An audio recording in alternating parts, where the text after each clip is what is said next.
How are you? Doing all right? Friday. Man, I'm just Check this one off my bucket list. Christmas. You get them all? Got them all. Firefighter, what are you doing? I'm gonna do the training with them over there. I'm an employee, so I got like fitted for my mask and everything. So, That's cool. wouldn't that be cool? I said I've never done that before. So that one on my bucket list. At the new one they've Yeah. set up over here, Yeah, the training building. Yeah. It's cool. Yeah, looking forward to it. Yeah, it is. It did something. Try it again, whatever you did. There it goes.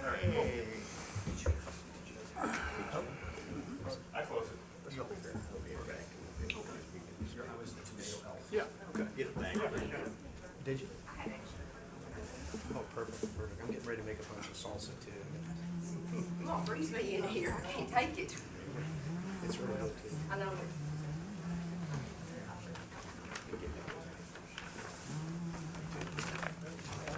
Bring me the papers on there. Promotion.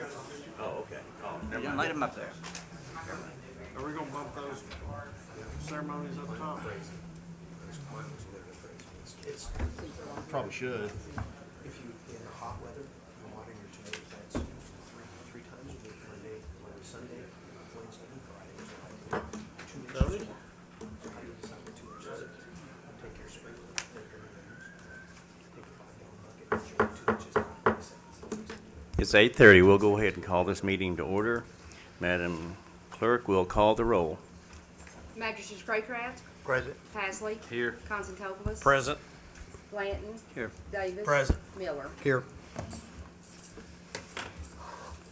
I'd like to especially thank Pastor Keith Felton from the First Baptist Church of Lexington Avenue. He'll lead us in the invocation, and please remain standing for the pledge.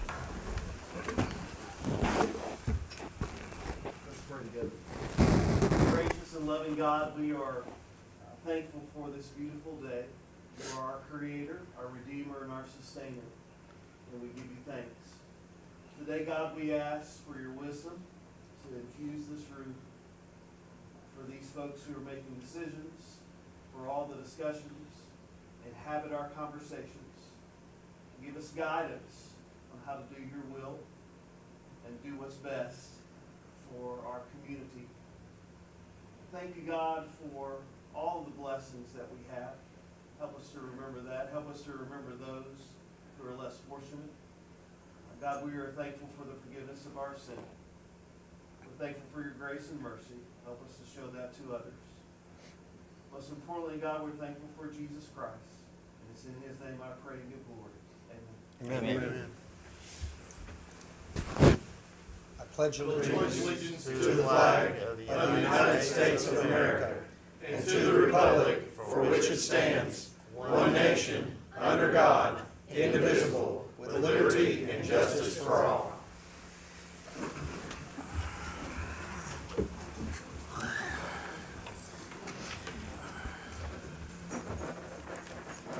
Okay. First item on the agenda will be number 5, approval of the minutes for July the 25th, 2024.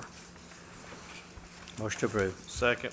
We have a motion, Magistrate Blanton, second, Magistrate Constantopoulos. Those in favor say aye. Aye. Any opposed? Hey, Nick.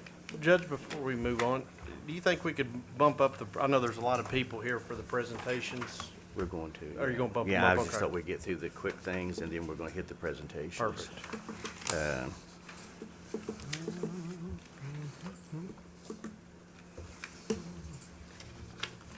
Okay. Next item on the agenda will be number 6, approval of the budget transfers. So moved. Magistrate Miller? Is Second. there- Second, Magistrate Blanton. Any discussion? No, Committee trust bank. I think it's this one. This, House maintenance. yeah, Okay. yep, yep. I'll take that. Those in favor say aye. Aye. Any opposed? Motion carries. Next. Wait a minute, where's the cash transfer? With that. Okay, I don't have it. We're gonna label them A and B. Okay. Yeah, this is A. I'll just look at yours. So, the next item will be approval of the cash transfers. We have an A and a B. Motion to approve A and B. Second. Motion Magistrate Constantopoulos, second Magistrate Pasley. Any discussion? Those in favor say aye. Aye. Any opposed? Motion carries. Next item is approval of the bills list. Motion to approve. Motion Magistrate Davis. Second. Second Magistrate Blanton. Any discussion? Those in favor say aye. Aye. Any opposed? The motion carries. Then we have a supplemental bills list.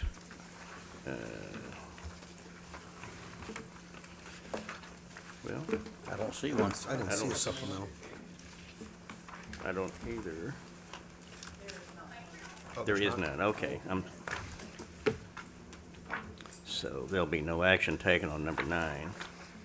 Number 10 is the pre-authorized bills for July the 24th, August the 1st, and August the 6th. Those are pre-authorized. Next item on the agenda will be public comments. And we have Miss Linda Wells.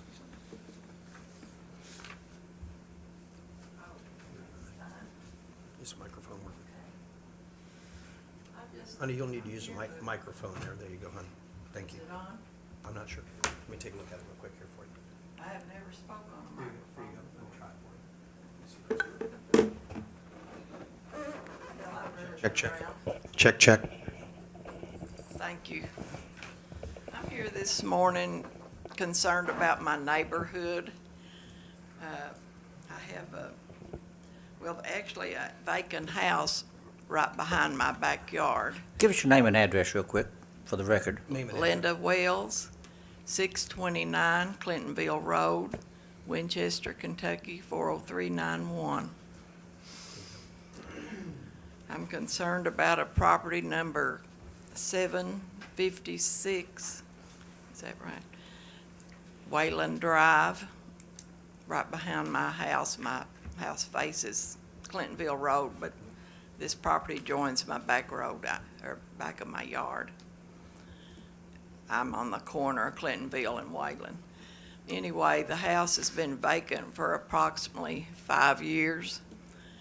I've looked at it, the yard all growed up for the past 5 years. I sit on my back porch of a morning and this is what I see. I'm going to pass these pictures around, just take a quick glance at them. These was took maybe a week or so ago. And I've heard that this guy hadn't paid property tax in 5 years, or since 2018. So I would like to get something done about this for my neighborhood's sake. My neighbors don't particularly like looking at it either. I mow a little bit of the front of this yard and down my fence to keep the weeds from growing through the fence. I have a chain link fence. I also have a picture of my backyard that joins this yard in there. You see, I do keep my yard mowed. And I also have a concern about the property on 60 across from what used to be the Skyview Drive-In that I'm sure you all done heard about several times. It was cleaned up at one time and the guy just piled it right back up. Now it's in as bad a shape as it ever was. And I guess that's all I'm here to say. Thank you. Thank you. Thank you. Okay, next speaker, Mr. Charlie Watts. Can I sit here and speak? Absolutely. All right. A lot of y'all know me. I was a contractor in this county for over 40 years. I'm here talking about the same thing she is, but I have talked to some magistrates, and they say that you sell the property to somebody else and they don't pay no taxes or anything until so long you're making money on it. My opinion is, if a man don't pay his taxes like I pay mine, and y'all pay y'all's, sell his house and courthouse steps, whoever buys it, then he'll be responsible for the taxes and the house don't run down. But it's sitting there 5 years, it's running down. It's gonna be harder to sell it. And it's a sore eye to the community. And I don't think that not one of you sitting up there would want that to be sitting, not when you walk out your back door, you're looking at that, or next door to you, you wouldn't want that because you're an upstanding citizen and you want everybody to be the same. And she mentioned the junkyard now that we got out there on US 60 across from the old drive-in. They cleaned it up once. And I believe there's a state law says if you've got a junkyard on a public highway, it has to be enclosed where people can't see it. Well, Stuffs has got theirs up to date. And this guy, y'all let him slide right on by. Are you afraid of him? If you're afraid of him, take the law out there. And if you can't stand up for what you think is right, turn your resignation in. Now, does that make sense to y'all? If you can't do the job that you're hard to do, or you're afraid to do it, then you're letting politics get in it, or the Democrat and the Republican fighting. This county is all one piece of, we're all created equal. Now, I think we should treat one another that way. Now, if I'm speaking out of order, out of turn, tell me. Does anybody disagree with me? I don't hear nobody. Are you afraid to speak? This is your time to speak. Huh? This is your time to speak. We're not All allowed. right, and if you, hey, and I've also heard that one of your jobs is to enforce the codes of this county. All right? You need to turn what your findings over to our county attorney and let him take care of it. And if you can't do your job, Mr. Yates, resign and we'll get somebody else to do it. But we're paying you. When we elected you, we thought you'd be a man that would go by the codes and by the law of the county. But in my opinion, you're dragging your feet. Now, you might not like the way I'm talking, and I don't really care. I'm straightforward, tell it like it is, and plain talk is easily understood. I thank you for your time. Thank you. Thank you. Thank you. Thank you. Next item will be department head comments. We have Chief Asbury. Good morning. I just wanted to invite the fiscal court on Saturday, this Saturday at 9 a.m. We're going to have a demonstration burn. Dr. Miller is actually going to come down and be part of that, so I would like to invite the rest of the fiscal court to come down. It probably won't take more than an hour. What time was that, Chief? 9 a.m. This Friday? Yes, sir, at 200 Barnes Drive. We're going to have our first demonstration burn in our new training facility. So we invite all the members of the fiscal court to come down and see exactly what we do and how the training facility is going to work. Thank you. So is it okay to go ahead and do our ceremony now, Judge, or do you have something else? We can. Okay. Just so the public knows, we've got 3 firemen that are going to get promotions, and we're going to go into a little swearing-in ceremony here. Someone taking pictures? Saturday. Saturday. Saturday at 9 a.m. I'm glad she said that, because I wrote down Friday. Saturday, 9 a.m. Good morning. We're here to promote three gentlemen today. First of all, we'd like Captain Kelly Smith to come up. Judge, if you stand right there.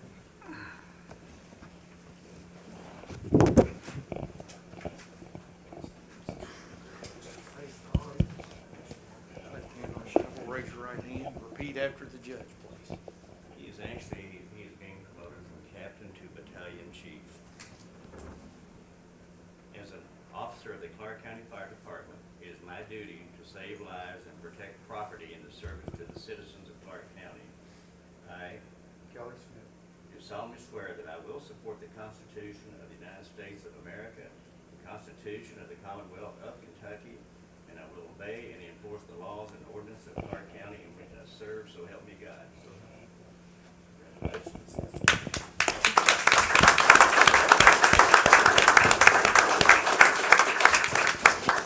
Pinning Chief Smith is his wife, Helen. Ladies and gentlemen, I present to you Battalion Chief Kelly Smith.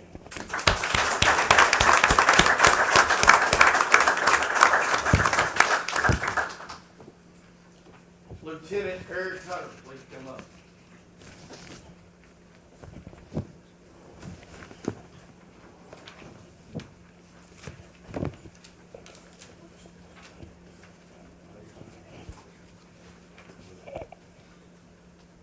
Mr. Hunter is being promoted from lieutenant to captain. As an officer of the Clark County Fire Department, it is my duty to save lives and protect property in the service to the citizens of Clark County. I, Eric Hunter. do solemnly swear that I will support the Constitution of the United States of America, the Constitution of the Commonwealth of Kentucky, and I will obey and enforce the laws and ordinances of Clark County in which I serve, so help me God. So help me God. Congratulations. Pinning Captain Hunter is his son, Ryan.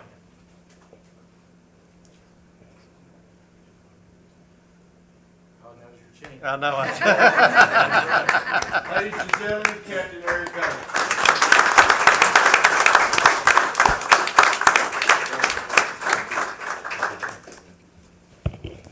Firefighter Derek Steele.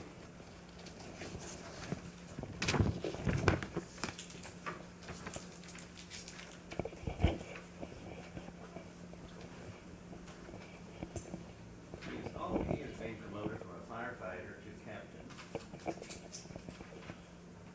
As an officer of the Clark County Fire Department, it is my duty to save lives and protect property in the service to the citizens of Clark County. I Derek Steele. do solemnly swear that I will support the Constitution of the United States of America, the Constitution of the Commonwealth of Kentucky, and I will obey and enforce the laws and ordinances of Clark County in which I serve, so help me God. So help me God. Congratulations. Pinning Firefighter Steele is his father, Mike.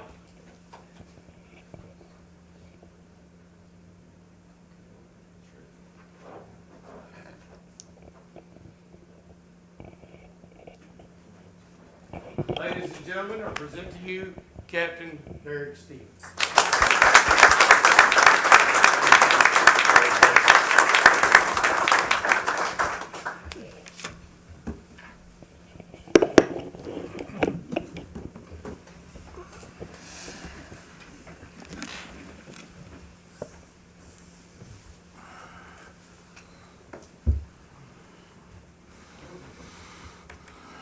Okay, next item on the agenda will be number 13, is just information only, Monday morning memos from the Industrial Authority, the Jailer's Monthly Report, Coroner's Report for July. We have some agenda and minutes from the Winchester, Clark County CSEP EMA, Animal Shelter, the Jail's Commissary Fund Summary and Reconciliation, and as also that the Clark County Fiscal Court, the community fund applications are available on the website and in our office, and the deadline for submission is August the 30th.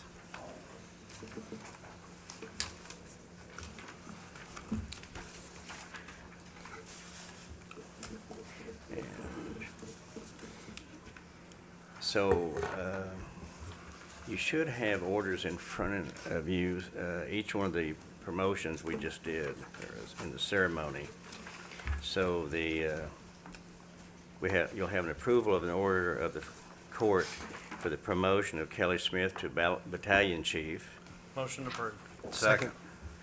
Motion, Magistrate Constable, second, Magistrate Pasley. Any discussion? Those in favor say aye. Aye. Any opposed? Motion carries.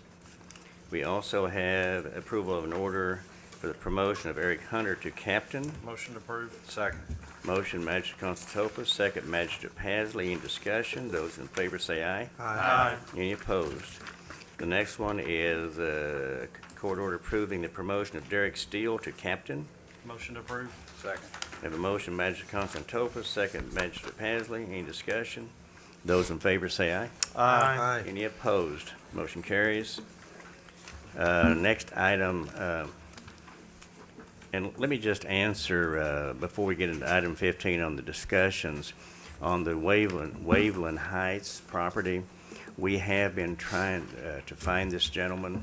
The taxes for the last 3 years have been bought up by a third party, but somebody did come in this year and paid the taxes, property taxes, with a credit card. We don't have a name, we've got a phone number. So we just, because before that, all the taxes came back, the bills came back. So we're trying to find this gentleman. Right now, all we have is a phone number, I think. Okay.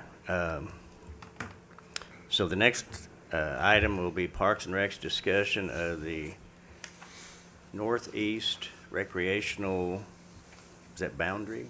Or Basin. North Effluent Retention Basin. North Effluent Retention Basin, okay.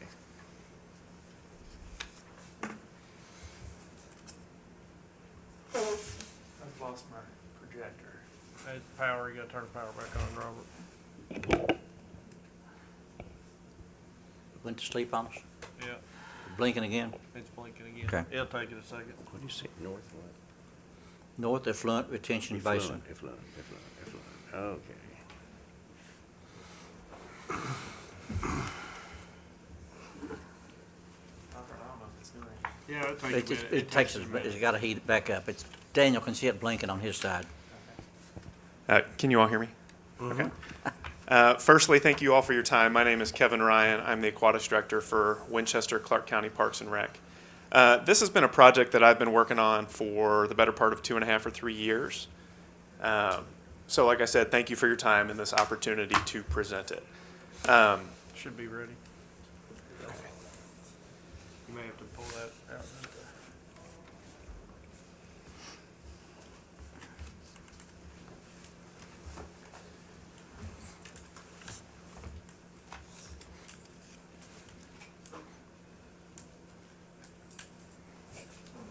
Try to pull it out in that bottom. I did. I'll try again. There it goes.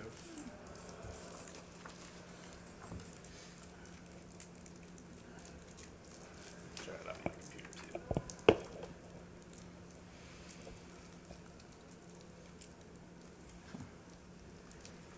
Technology's great, till it doesn't work. Well, I'll just go off the cuff. I call 'cause, it the spirit of technical difficulties. well, maybe something. There we go. There you go.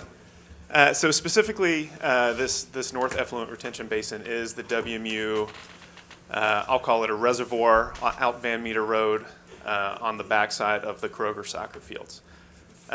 This was originally built, I believe it was in the 70s and 80s, as a sewage overflow pond. So anytime that treatment plant could not handle any sort, the extra stormwater and sewage, all that excess would be pumped into here. Since then, this has not been used for anything since 2009 was the date I was given by WMU. Every pipe into and out of the NERB, out of the reservoir, has been concreted in. There is no opportunity to continue pumping any sort of sewage or dirty water into this. So at the moment, the only sources of water coming into this are direct rainfall, and then we suspect maybe an underground spring. There was a pond there prior to them building that reservoir. When's the last time that they had sewage coming in? How long ago has that been? 2009 was the year I was given, so we're looking at about 15 years. Thank you. What you can see up there is one of several tests on E. coli count from our state Department of Health conducted by our health department here in Clark County. They are all consistent in that we are showing very, very low E. coli in that water. So for reference, the state regulation for E. coli in bodies of water that you would want to swim in is under 130. That's a 6. We've seen as high as 35. Again, well under that 130 threshold. So that is the beginning of the state testing process that we've done. Other things about this lake, though, or about this reservoir, the dam is intact and is inoperable from what I've been told by WMU, that there is no opportunity for this to be dumped into the Strode Creek back behind it. I've also been told by WMU that they have no current plans for this, so it is just sitting there. They do have one contract with a man farming bait fish. That is, I believe it goes through the end of 2025. But again, that's it. That is the only thing happening with this body of water. So it is not being used for any sort of water treatment or overflow or anything. A little bit more about it, and what you can see on that test there, that is a fecal coliform test of the organic matter on the bottom of this. So if you were to walk out, there's a very gentle sloping area into this water. That would be perfect as a swimming hole or a beach area. And as you walk out into the water, there is organic matter on the bottom. That is a test result of that organic matter showing ND, not detected fecal matter, in the organic matter on the bottom of this. Just as an estimate, and this is doing just some simple estimating, it is about a 350 billion gallon body of water. Over by the soccer fields, it's about 10 feet deep, and I'll get you a better. How many acres is the whole? The water surface area is approximately 43 acres. If you were to walk the water line, it is about 1,600 meters, so right at a mile. And then you can kind of see it, especially on the right side of that. There is already kind of a mowed double track that WMU uses to mow some of the perimeter. If you were to extend that all the way around, it is 1.15 miles. That would be very easily made into a walking path. Or cross-country competitive trail, correct? Absolutely, yeah. Any sort of walking, running, jogging kind of area. You can see some approximate dimensions there. Those were all done doing Google Maps, so not an exact survey, but gives you a pretty good idea of size. The beach area I referenced earlier is down on the bottom side. That is the south side, just above the word Google there. But like I said, WMU has informed me they have no current plans for this body of water. So between Google and the barn is kind of where the beach would be, right? Yes, sir. It's kind of a triangular shaped area. And one last question, going Yes, back sir. to what you said because that's a big concern for people is the fecal matter and the E. coli. Would you say that this pond has been reclaimed? I don't know that I can definitively say that, so there would need to be more testing that needs to be done by the state health But there's a department. very good possibility that it has been, correct? Every test so far indicates that things are very good. Okay. So I guess we can just go right into the state procedure. So we began the testing process through the state last fall. And what the state health inspector requested is that we do weekly testing during all of the weeks that would be a normal season. So pretty much May through September, October. So that began in September, and then the state did not restart that process this spring. That's a whole separate issue that we can get into later. But every test that came from them, and that was one example of the many tests that they took, came back very, very positively. So, but they want to get multiple tests from multiple different areas over several weeks of what would be the summer season. I would imagine they want to do their own soil samples and things too. So that, to be clear, that soil sample, I paid for that for a private lab from Lexington. That one did not come from the state. Just for a clarification, you said that they came back and then you used the word positively, and I just didn't want to make sure that people didn't hear that it came back positive. It came back negative, and that was a good sign, positive's good sign. Correct. Encouraging, I guess, would have been a better word I could have used. Yeah. So every E. coli test is coming in well below that legal threshold for swimming. These are just a few photos from the beach area and around the walking path. As you can see, it's beautiful. Just kind of my ideas. This is my pipe dream. You know, if I had a magic wand, what I would do with this. But the beach area is 0.75 acres, so 3/4 of an acre, and there is enough of a shallow water area that you could have more than a half acre of under 4 feet of shallow water swimming area that you could rope off. But as you can see, you can do simple things like inflatables, play structures. You can paddle out there, you could swim, you could do events, sailing, beach volleyball, play structures. This thing is so big, 43 acres. It's one of those, you have to truly be out there to see just the size of this thing. You don't have to choose what you do with it because you can do literally anything with it. There is so much room and so much space out there. Excuse me. Yes, sir. You keep talking about a beach area. What would be the cover? I mean, you can have sand, fine gravel, or something to walk out on? The way that I would do it is I would lay 6 to 12 inches of gravel and then another 6 to 12 inches of sand on top of that in that beach area and then out into the swimming area.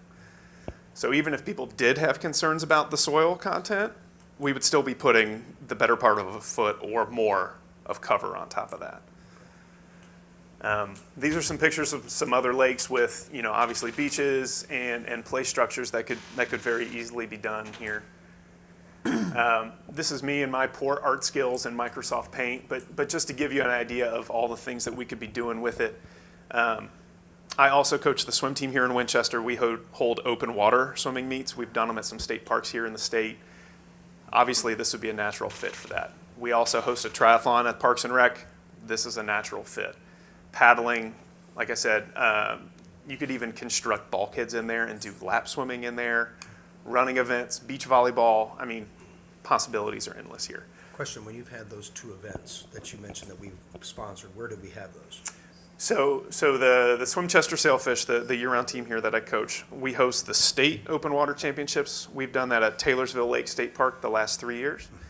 And then we also hosted, it's called the Southern Zone Open Water Meet, which is a Southeast U.S. All-Star Meet. We did that at Barren River Lake State Park. And what was the population of people that came in for those events? Sure. The Southern Zone All-Star Meet had 350 athletes coming from Florida, Georgia, Texas, North Carolina, South Carolina, Tennessee. So they obviously all need a Kentucky. place to stay, right?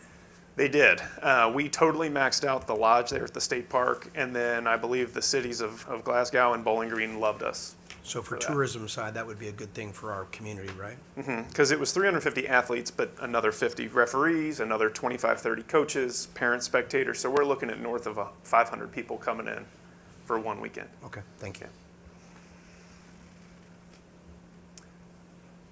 Just some more examples of things we could do. That picture there on the left is from this past year's state open water swimming championships. And then on the right, as an example, you could build bulkheads out there and build a lap pool.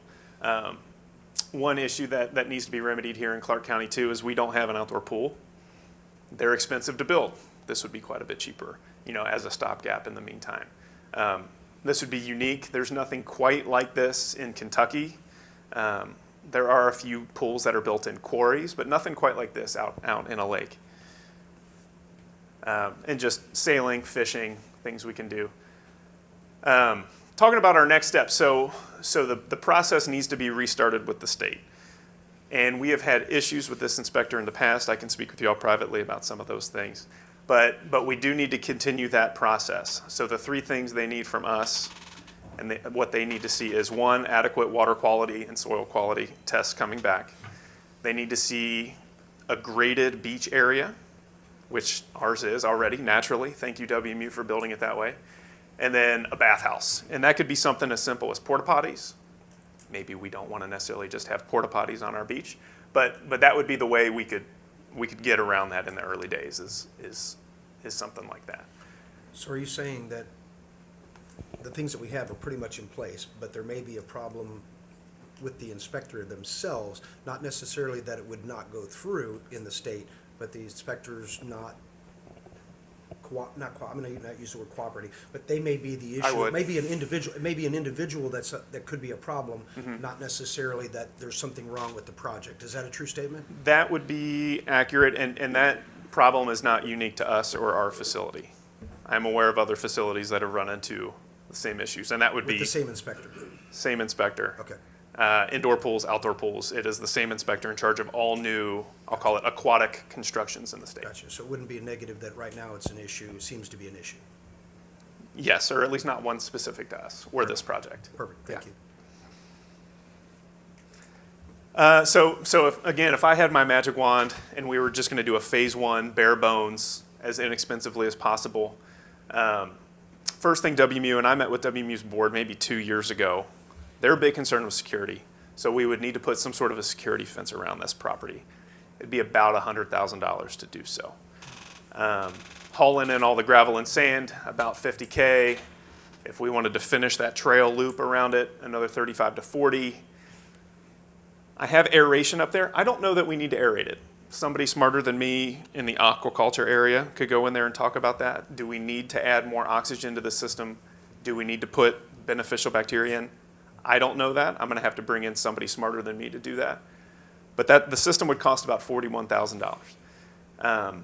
And then if we wanted to have some things out there to rent, like paddle boards or kayaks, 15, 20 of those, and then porta potties for a year. All told, about $250,000 startup cost is my phase one. Are you wanting to have the county purchase those paddle boards, or are you wanting to subcontract with another organization that might come in and run it so that we don't have to run another thing? Selfishly, I would love us to own them, so then we can get all the profit out of it. Anything we can do to make this self-sustainable. And you'll see I have some further budget estimates further on. This could pay for itself in year one. At least its operating costs year one. So that would be the way I would like to approach it. That may be above my pay grade, but yeah. So these are just a revenue estimate of, and this is a beautiful example of a pool built into a quarry. This is the Lakeside Swim Club in Louisville. It's a phenomenal place, but something similar to what we could do. But just a normal estimate of if we assume 10 people a day, or I'm sorry, 100 people a day swimming, 10 people fishing, 15 people renting kayaks, and everybody eating at the concession stand, we're looking at about $1,800 a day. So about $157,000 a year if we have an 85-day season, warm weather, out of school, whatever. So that would be our revenue estimate. If we were to do special events, hard to estimate exactly the size they would be, but in theory, we could bring in a decent amount of money for special events. Have we asked Louisville how much they bring in a day over there, just to get an idea? Because 100 people a day might be hard to bring in, but what is their numbers over there? Have you found that out yet? They're a private annual club, so it's not quite apples to apples. Gotcha. So I don't know that I'd be able to That's fine. give you an estimate there. Thank you. And then this is what our operational budget would be if we were to run it. So we would probably need to hire a full-time person. The cost of running the aeration equipment, and then staffing it with either, if we lifeguard it, which we do not have to by state law, but concession stand people renting out kayaks, admissions, all that, we could run it for about $138,000. So in theory, it could be profitable. Another quick question. If we're not Yes, going to sir. lifeguard it and something potentially could happen, and if it did, what about the insurance on that? Have we ever looked up that? I have not looked up insurance costs on that, but there is a state law where we do not have to guard beaches. We have to put I signage understand that. literally everywhere. But there is not a state park with a beach in the state of Kentucky that has lifeguards on it. Can you get us what it would be if we have a lifeguard versus the cost of insurance versus not have a lifeguard? Sure. Could you find that for us? That'd be Yes. great. Thank you. I say there is an example of a similar-ish project in that there's nothing quite like this that I could find. I spent about a dozen hours over the last 2 weeks looking for similar projects like this, and there really doesn't seem to be unused, vacant, artificial reservoirs like this around. There's certainly not ones that are this clean. So what this was a dammed up river that it was a polluted river that a community dammed up. Excuse me, quite a bit bigger than what we're talking about. They did have some fecal sludge that was collecting in their coves and things, and they did not dredge it. They just used aerobic bacteria and aeration, and it was eating something like 6 to 8 inches of sludge off the bottom of this thing per year. So the only real crossover with what this project would be if we did have any sort of fecal accumulation on the bottom, we could still get rid of it pretty inexpensively, not even having to dredge it, just bringing in bacteria and eat through inches of it a year. But that's it as far as my presentation. I'm happy to answer any further questions you all may have. Couple of questions. Yes, sir. What, have you spoken recently with WMU and gotten a feel from them as to whether there's any interest in allowing you to move forward on this? Sure. So 2 years ago, I believe it was August of 22, I presented to their board. And there didn't seem to be any, at least verbal opposition to this. Their only concern was security. Making sure people would not be able to leave this lake and go into their treatment plant. In the past, I have met with their former director, Duke Dryden, on that beach and spoke about it. And then I've also had phone calls with their current director, Kyle Rainey. And obviously nobody's going to say firm yes, firm no, but there has not been any overt opposition to the project that I'm aware of from them. And I think we were discussing with Senator Elkins that they want a 10-foot fence up near the area. Have we talked to them about the possibility of putting 8 foot on the backside with barbed wire to be cheaper to put it around, maybe save us some money, because 10 foot's definitely different than 8 foot? Have we talked to them about that? Or? We have not. Okay. We have not. I'd suggest we might want to do that just on the backside where the running Sure. area would be. Understood. For me, I appreciate your presentation. Of course, I'm on the Parks Board, heard it many times. I know you worked very hard.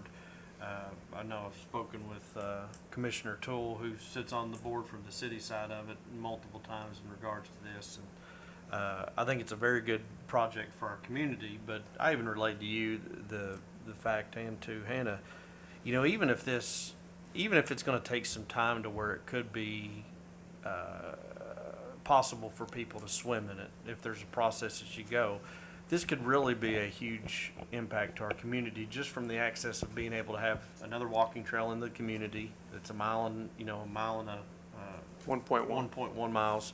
But also, you can still do the paddle boats, which is another event that you can take kids to be able to rent those and be able to do that. And you have a public place for our kids to go fishing and families to go fishing and spend time. Just those few little things, take the swimming out of it for now, because that's going to be a little bit of a process and so forth. This is something that we could, get into pretty inexpensive and be a huge asset to our community. I mean, look at the area like Lake Reba over in Madison County. I mean, it's a great family place. It's a great park for people to walk around. People go fishing over there over the time. And we really don't have anything like that here in Clark County, unless you're a member of a private club at the Fish and Game Club to take your kids fishing. That's really the only place where somebody that has a pond, and that's getting harder and harder these days. So, I mean, I think it's definitely something as a body, if WMU and the city go along with it. I mean, I would like us to partner up with them and maybe use some of our ARPA funds for something of that nature, because I think it can be a good draw for our community as far as tourism. It is an inexpensive way to have an outdoor swimming facility. I know it may take some time to get there, but ultimately, you look at building a new pool and you're talking, $7, $8, maybe $9 million, which we all know that we don't have that type of money. Maybe there's some grants up, but this would be good interim, a good stepping stone to move into that direction. So I support the project. I think it would be good, and I think there are a lot of endless capabilities with that area out there. But hopefully, it comes down to the WMU and the city. But I appreciate all your hard work on it, and I speak for myself, but I kind of see some noddings of heads. But I mean, I think we'd like to partner up and use some money to do that if we can get everybody on board. What's your next step, Kevin? So it would be through the state inspector now, and both myself and our local health department have had real trouble even getting responses. So maybe somebody with a little more clout could help me re-engage those conversations again. So finishing that testing and approval process through the state is step one. And then we need some sort of agreement with WMU, I would assume. I don't know. From what I understand is this is me, in my understanding of it, is that the city would want some sort of agreement to cede control of the property back to the city. Yeah. Yeah. So what do we need to do? help me get on that state inspector for now. And give, Well, me, and give me all your money. I'm talking longer term to make this happen. So I would assume we would also need city commission approval to move forward on this project as well. And then it would be a conversation between your two bodies about funding and what phase one would look like, what phase two would look like, how much each body's willing to spend on that. I would say some kind of an interlocal agreement would have to be drawn up to get started on. I'm thinking city, WMU, and county. That way we don't have to, that way we've got everybody together. What Sounds about the great health to me. department? Could they not, they've got. Well, they regulate it. They wouldn't be a partner. They would be a, But they've got extra money that they could possibly put in And also. I mean, it's not a bad idea. I mean, if they want to partner up, because they've pushed to wanting outdoor swim areas and outdoor health and well-being of the community, and, you know, they do have. well, I'm just thinking, we need to plan what we're gonna do with some of this ARPA money that we have left, because it's going away pretty fast. And I know that Lexington's is spending $10 million of ARPA money on a new park at Parker's Mill Road. So if we're gonna do that, we need to have some sort of earmark for what we need to retain to I push agree. this along. If it's 100,000 or 200,000, or, so we need to kind of form a group to sit down and talk about this, so we know how to proceed as far as funding it. Well, you're at based on what I saw, Magistrate Blanton, the startup cost was about $250. Mm-hmm. I mean, I think, you know, if we can come up with 100,000 out of the ARPA each body, I mean, that's, you know, $200,000, even if maybe we have to come up with Well, 125 of ARPA. Well, the city's looking at borrowing $12.5 million for different projects, so. I think if we can get four areas to pitch in, it would be even less, because it's always gonna go over. So if we had a little bit of fudge money on it, above that, it would be probably worth the shot. Do you want, Magistrate Blanton, do you think we ought to, we don't have to take a motion on the dollar amount, but do you want to say that we support it, want to part in, and are willing to fund it, or fund portion of it? I would say so. Start the But I'd ask Kevin to take just one more step and send some sort of invitation to the four groups to sit down at a given date and time, send a representative, city, county, WMU, and health department, to sit down at a given date and time and get a commitment that everybody's in agreement on, and then we can commit some money. Because if I'm not mistaken, I think this, maybe Commissioner Toole can answer this, and I'm not trying to put her on the spot by any means, but I think it's in their strategic plan, is it not? It is, the strategic. I think so. The feasibility study is listed in the strategic plan. Gotcha. I've just got two questions that are kind of the elephant in the room in some degree, which would be from the negative side on it. Well, one's the negative side, is traffic flow on Van Meter there. Sure. I know we're already running it to the soccer field, and it's not crazy. I mean, I live on it. And yeah, there's a few more cars there, and no one's driving 80 miles an hour and trying to pass on that, and everyone's being pretty respectful on the amount of time in that. I don't foresee it being a problem, but there may be some people on Van Meter Road that have an issue with it, and I can understand their concern. But how do we reassure them that that's not going to be an issue with that time frame and that? Sure. So I'm very aware of the soccer traffic issues, and I know a lot of that comes with the groups that are all coming in at the same time at the start of games, and they're all leaving at the same time start of games. I know it really can back up on Van Meter turning onto Rockwell, for sure. Something like a lake or a beach, you're not going to have people coming in big groups. They would be trickling in ones and twos all day, and then leaving in ones and twos Except as for well. an event. I'm sorry? Except for an event. That would be true, which would not be every day or every Exactly. weekend like soccer. But there are already events out Van Meter Road. There's the 10K race. I know there have been bike events out there in the past as well. But So it would nothing not, that would have to shut down the road, which is what those do. if we were to do a triathlon, that may be a conversation we have to Well, have that's in the different. Yeah, future. I agree with that. I agree with that. But that would require a permit from you all to Sure, even do that anyway. Sure. And then another thing in that we would get questioned, I know when we've looked at it, we've had to go through the bar. Where is the entrance? Where would the entrance be to the beach when people come up? And then what about parking? Sure. So because this is adjacent to an existing park, the entrance would be through our soccer field park anyway. So there's already a gravel parking lot that kind of cuts into, it looks like it cuts into the recycling facility.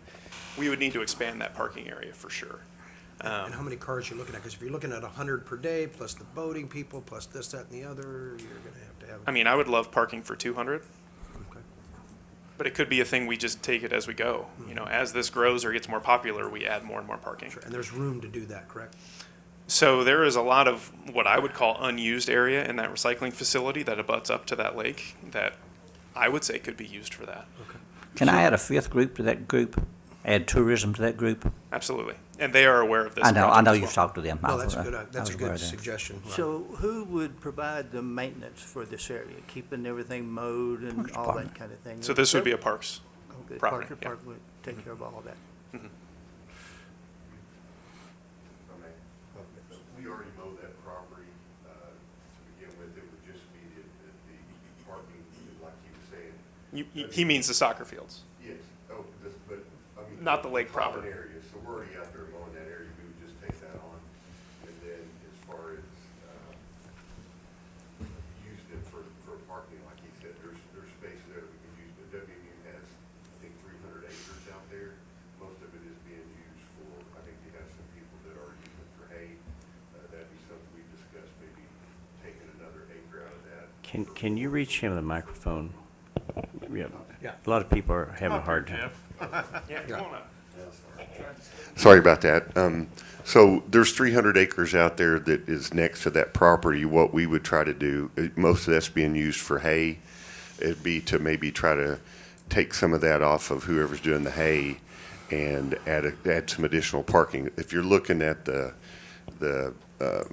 barn there, right behind the barn, because I don't believe WMU would want to give up some of that recycled area because they use that.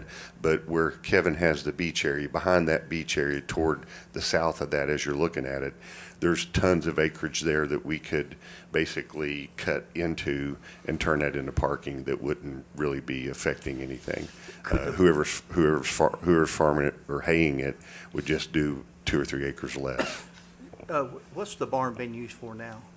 I think they just have storage of equipment in it. I don't think it has a lot of stuff in it.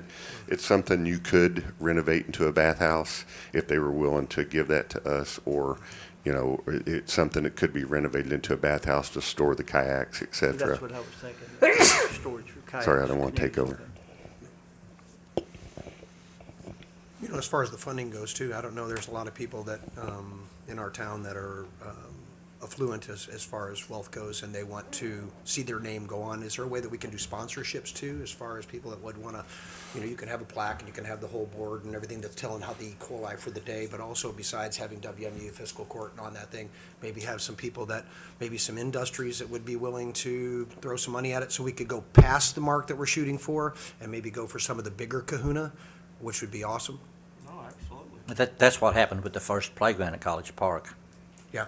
It was all privately funded with I think donations. that would be a good memorial. Well, even the soccer park out there. Mhm, it's true, that's true. You know, Kroger Soccer Complex. Yeah, that was- yeah. Was a sponsor for many years out there, but. Well, do you think we ought to do just an official statement that we support the project and? Well, I think it's a good idea. I just don't want us to not be able to fund it without setting something aside, and Do we What do need, you want to allocate? You want to allocate? that's up to you all. should we give the public an opportunity to talk about this? This just came up the first time on the agenda today. We haven't taken any public input on this. Do we need to maybe put it on the agenda for the next meeting and allow public input? We absolutely can. Yeah. I know, but it's been in the public for quite a while. Oh, I know yeah. They did a big story on, Winchester Sun did a big story, I think the mayor and who else was out there with you all? It was mayor and Magistrate Miller, wasn't it? Yeah. And then you've been doing presentations to several different groups, if I'm not mistaken. In UK's Department of Landscape Architecture, their third-year grad students have done design projects on this as well and have presented 3 times at our Parks Department. Also, I want to throw out that Senator Elkins has been out there, and he's all for it, and he's going to look for grant money also from the state to try to make that happen too. So that, again, that would add to what we're doing. Can we allocate some money off to the side as a maximum, but maybe coming in less if we needed to, where it's not an actual number? earmark, I mean, you're just Amount. earmarking it, we're not, Yeah, earmark you're just 100,000 and earmarking go it, we're from not there. spending on anything, we're just saying that we Okay. think no more than this Yeah, amount. yeah, no more than 100,000. Is that a fair number, or is that, what do you guys think about that? It's fine with me. Fine, yeah. So I'll make a motion that we earmark $100,000 of the ARPA funds All right, I'll second that. for this project, you know, contingent that all the approvals and everything and city partner up and so forth. Yep, I'll second that. Did you get the motion? So we have a motion and a second. Is there any more discussion? Those in favor say aye. Aye. Any opposed? The motion carries. If we can help you move this along, Kevin, just let us know. We'll, Absolutely. Thank you all. Yeah, thanks for coming here. Now we'll have a discussion on the Parks and Recs air handler down payments.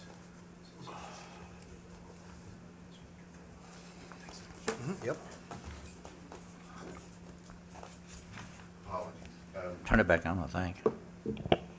Sorry about that. Know you guys have already voted for that, and we appreciate your support on this project. Early on, there was a couple of people that said something about liability, and no different than the Fish and Game Club. You know, that's WMU property or city property that they, once they lease it back to us, it becomes the Parks Department's responsibility, and our insurance would cover any issues that go with that. But the Dectron is on the menu for today, so, you know, Judge Yates and I had spoken probably a week ago about the project, and we just want to make sure that everyone was clear on how we're going to proceed, because anytime you obviously have two separate bodies trying to deal with one project, it's making sure everybody's on the same page. I believe you guys were aware that the project is, we did get confirmation yesterday that they have not increased, because they quoted that price quite a while back. The company that we use, and also the company that they purchased from, is out of Canada. The good news is they have not raised the price of that unit as of yet, but it could go up soon. So that is setting right around $500,000, $490-some thousand dollars, and some of those factors will change based on shipping, et cetera, between now and then. So basically, if it's split between the two bodies, I think is what you guys had voted at the last meeting, then that means they will not start the build until they have half of that money up front. So so a quarter of that money from each entity, and before they will even put the order in, because these are, again, they are not on a shelf. They're made to order. They don't start the process until they get the money. And that's not the company that is putting it in, which is Comfort System USA. That is the company out of Canada that builds them. And I did have a couple questions. Is this the best unit? Is this the best company? There's only 2 or 3 companies that make these air handlers. 2 of those companies merged into one. So now you have 2 of the 3. This basically makes these air handlers. So it's a different product than what we had before, but they're all built from basically the same company. But this is supposed to be an upgrade from the one we had originally. So all that being said, our big concern is how do we proceed, hopefully on an emergency procurement. So we are not waiting for a 30 or 60-day process with the bid process. That's within the rights of the city, county government to make that decision. That would be our choice because, again, not due to anyone's fault, but the machine has been down for a while. It's limping along, but the building is suffering a lot of structure integrity issues with rust around the windows in the gym. The gym floor itself is starting to buckle. So we're concerned, you know, it's been going on for a while, but we're concerned that if we push it back too much further, we're going to get pushed back on the build itself, and then the price is going to go up again, and then also we're going to end up in a situation where we might have to replace that gym So floor. you want to go ahead and order it? We had reached out to our people and said that we want to order it, but they will not do anything until we have $250,000 in their hand. So I believe the city's agreed and you guys have agreed. So we need a quarter of that from each entity in their hand before they will even push the word go. And sorry, go ahead. Just for clarification, I know it says air handler, it's a dehumidifier, right? In essence, it's a very large dehumidifier. Okay. It does more than that, but if they're going to explain it to the layman, it's a very large dehumidifier the size of a tractor trailer. Perfect. I just want to make sure Yes, for sir. our constituents, they understood that an air handling unit, I'm thinking AC. Right. And I don't want them to think AC, I want them to understand that it's for. Exactly. It does have some components that you're going to get, but move in the air, but it's really for dehumidification and the integrity of that building, but also the building that it's attached to. Because right now we're dealing with, it's actually causing, the natatorium is built for that type of temperature, chemicals, et cetera. The rest of the building is not. And it shares a fourth wall with the Parks Department, which is 1926. So all that air is going through every crack and crevice it has and going into the rest of the building. And it's really eating away the building from the inside out. What about the vapor barrier? We talked about it. It seems like that's part of the solution. We have the company that builds it. They would tell you if you're building a pool that's freestanding, the vapor barrier would be built into the project. Where this project, so the exterior walls probably has some form of vapor barrier in it. The fourth wall, which connects to the gym, was an existing structure. So there was nothing done to the interior, or what would be the exterior of that wall, that interior of the new natatorium, that had any type of vapor barrier in it. What we can do in the meantime is we have to replace the doors already. That will help keep some of that in there. But the main problem is any other area that building comes in contact with, the air escapes and gets into the rest of the building. So I've asked the company to look into that, because he said they only deal with purchasing and putting them in. As far as the vapor barrier goes, they're doing some research, because what he would say is if it's installed correctly, you don't need a vapor barrier, but this one is not. And most of those vapor barriers, like if you go to a pool that's freestanding, that's already inside the integrity of the walls. So it's already built in. So it's just an odd situation where they had to take the fourth wall at College Park and that become part of the natatorium. So it's still. Long story short, the vapor barrier is not going to happen or not going to Well, work in this because it's attached. Well, there's areas on the inside that we can do that will limit some of that, and that would be spray foaming and things like Do you that. have an estimate on that yet? No, he hasn't given us one. No, he hasn't given us one. I did ask him for Let's that. work on that. Yeah, we in my are. opinion, though. For the sake of the bid process, what would be the alternative? Rather than letting this go on and destroy the gym floor, you're stating that we're at a point we're gonna have to replace the floor, the windows. Why are we, just as a, repeating what I'm hearing, why are we not shutting down the pool until we can rectify the problem? I mean, the pool itself is, it obviously provides a lot of programming for the facility, and you can't just, even if you were to stop using it, you still have to run it.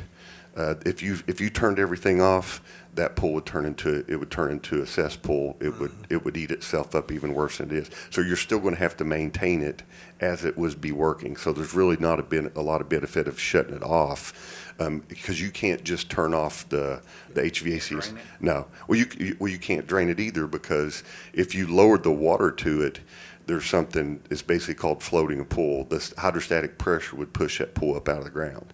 So you have to leave a certain amount of water in it. If you're doing that, then you're going to be dealing with just a multitude of other issues, not to mention it would be down.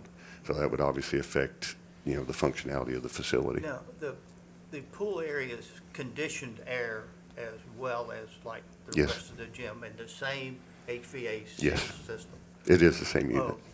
Just throwing something out there, is it not possible to stop conditioning that air, but just use giant exhaust fans or something to pull that moisture out the windows temporarily until this thing is taken Well, care of?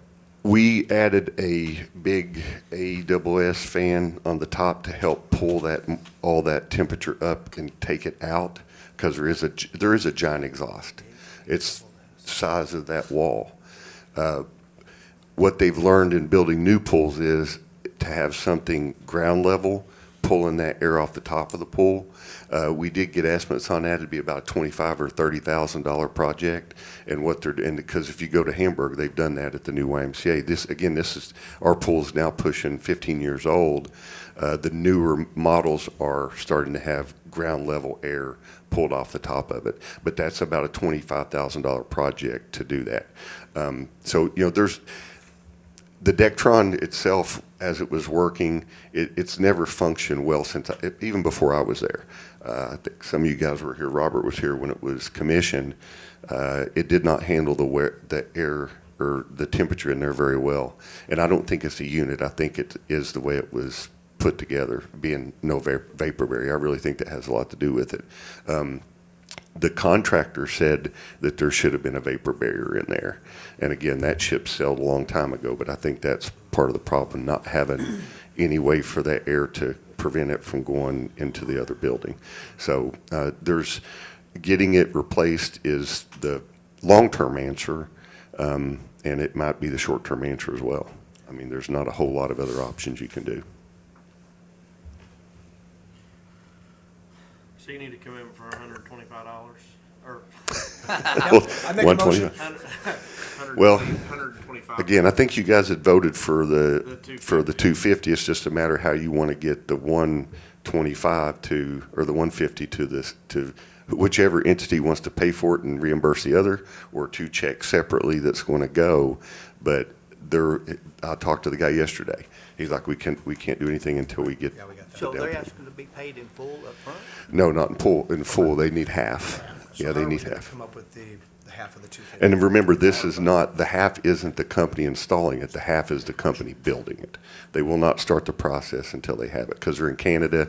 They don't want to ship something down here and then get into a legal dispute because someone didn't pay for it. Do we need to make a motion on that? Yeah, and or if I remember, because we talked after this last meeting to the treasurer, I'm speaking to Miss Mary. I think we had roughly about 400,000 after what was already committed left. Huh? Yeah, in the ARPA fund, so we have that's the only way I can think of taking it, because you can't do a joint loan with the city, because they're doing one big loan for 12 million. And I don't think we want to finance at the high rates. So, I mean, That's good with me. Just make a motion.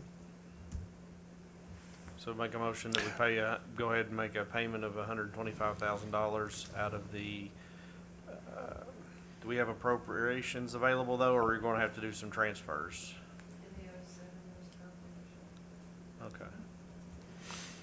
So I'll make a motion that we pay down payment of the $125,000 from the ARPA funds account. Towards Make what? that check too. Towards what? Towards the down payment of the Dectron. Thank you, Magistrate. Does that need to be payable to the Parks and Rec directly? I don't know how that, again, we could take that on and rewrite the check to the city. You guys could write it to the city, but that's the question we don't have the answer to. Well, you find that We'll out. figure it out. You tell us when we'll cut Yeah. the check to have it. We'll see I what, did we have one more Hannah, we'll question. have, I think they. That's irrelevant at the moment. We'll have to pass it in. The 500, that's an installed price. Yes, that's And the installed. equipment is, do you have a breakdown how much of the equipment? The equipment itself is right around 300,000. And real quick, just to say, the reason why we're not trying to press, but it's between a 25 and a 30-week.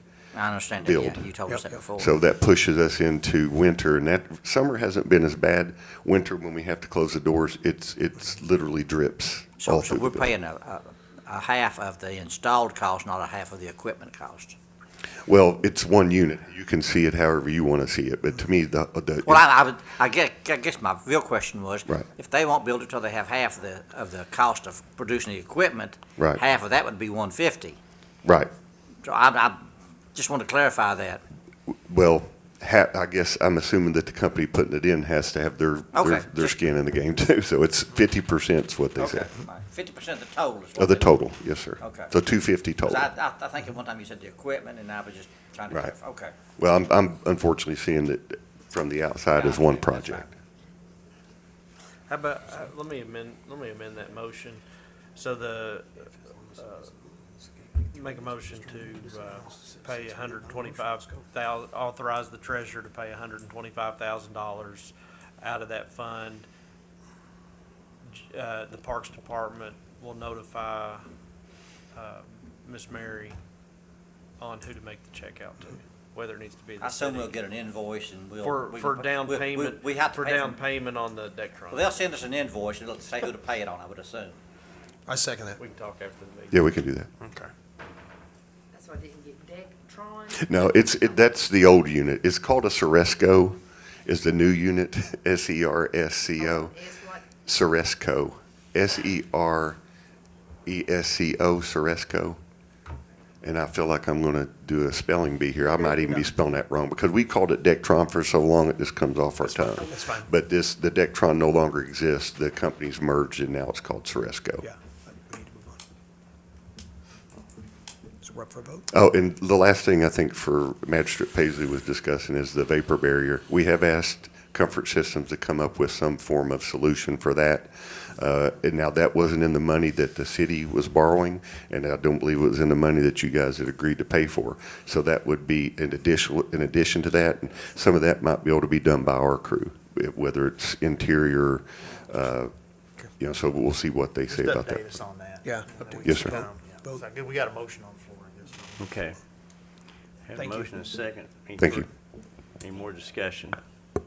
Those in favor say aye. Aye. Any opposed? Motion carries. Thanks, Jeff. Thank you. Okay. Next item is basically an update on the Clark County Fire Department purchase of 255 Tierney Way. Okay. Just so that, to kind of give you a timeline,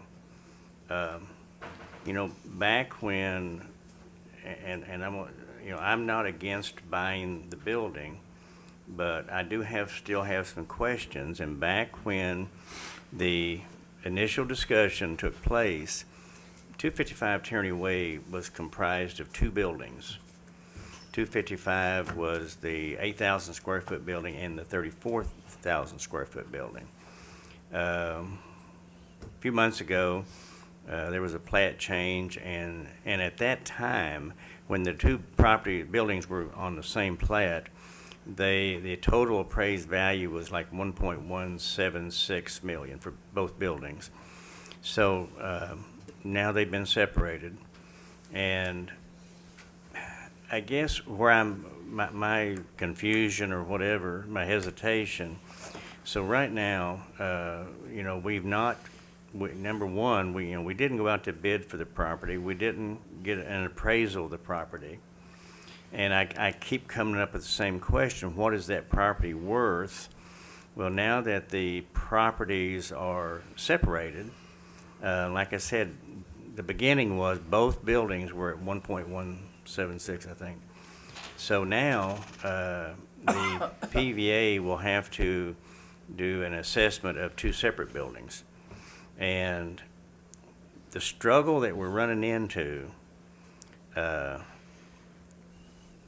the PVA can explain this a lot better than I can, but the different cost evaluations of it, assessments, we can come up to around $500,000 of a assessed value of that building. So my question is, I don't know what the building's worth without doing an appraisal. An appraisal would be a couple $1,000s, because I'm still hung up on that we're not allowed to pay more than the highest appraised value for property. And I guess my concern is, if it is only appraised or valued on the market at, say, $500,000, how can we justify paying $888,000 for it? So that's kind of where I'm at. That's part of it. Now, I do have two closing attorneys that have given us pricing. One is from Grant Rose and Pumphrey at about $5,800, and from Fugate Law Firm of about $4,500. So they're about $1,000 difference between the two. I'm assuming it, and actually they both have quoted the same price on the title insurance. So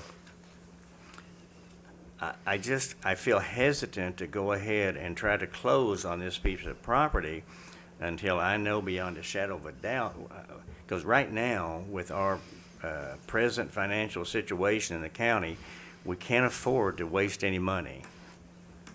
So that's where I'm at right here. Now, you have agreed to go ahead and purchase the property for the $888,000. What I would like to do is go ahead and get an appraisal, take about 10 days. Judge, not to interrupt you, we talked about this last Just meeting, and we're one- dredging back through it yeah, again. Let me just go ahead and finish. Okay, go ahead, sorry.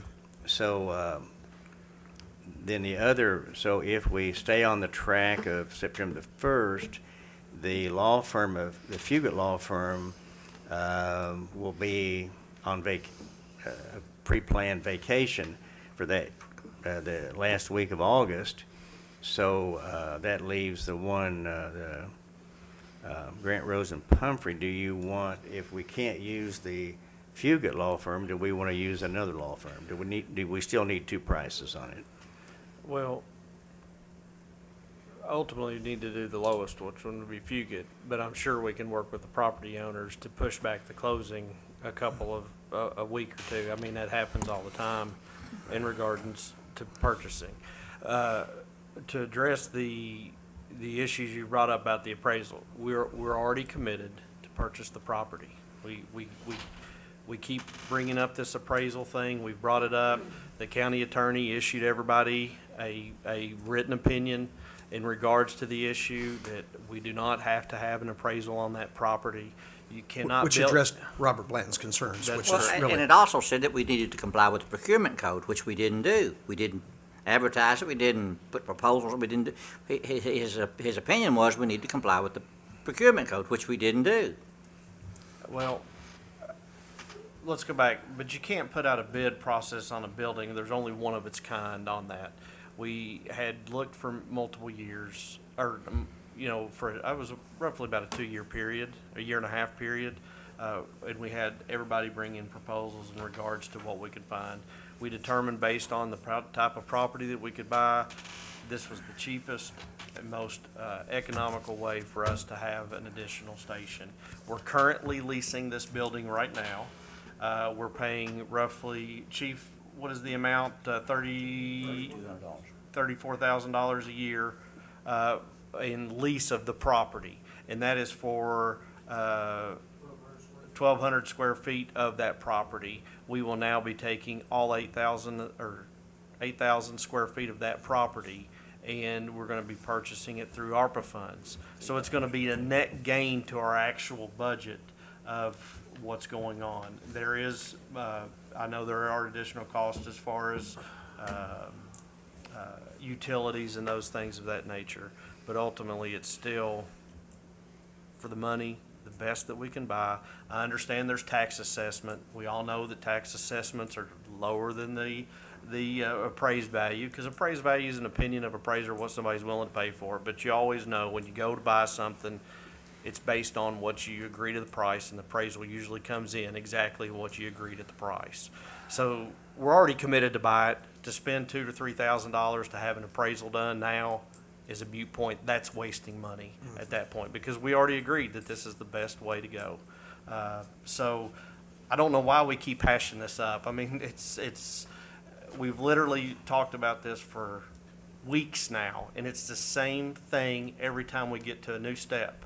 And I understand that, Judge, you don't feel comfortable with buying it, and I mentioned that. Well, we're by that now. The majority of the court has spoken. We've made the decision.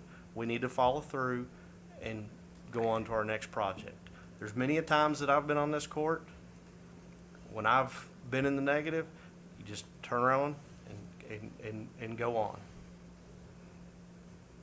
so what do we need to do from this point?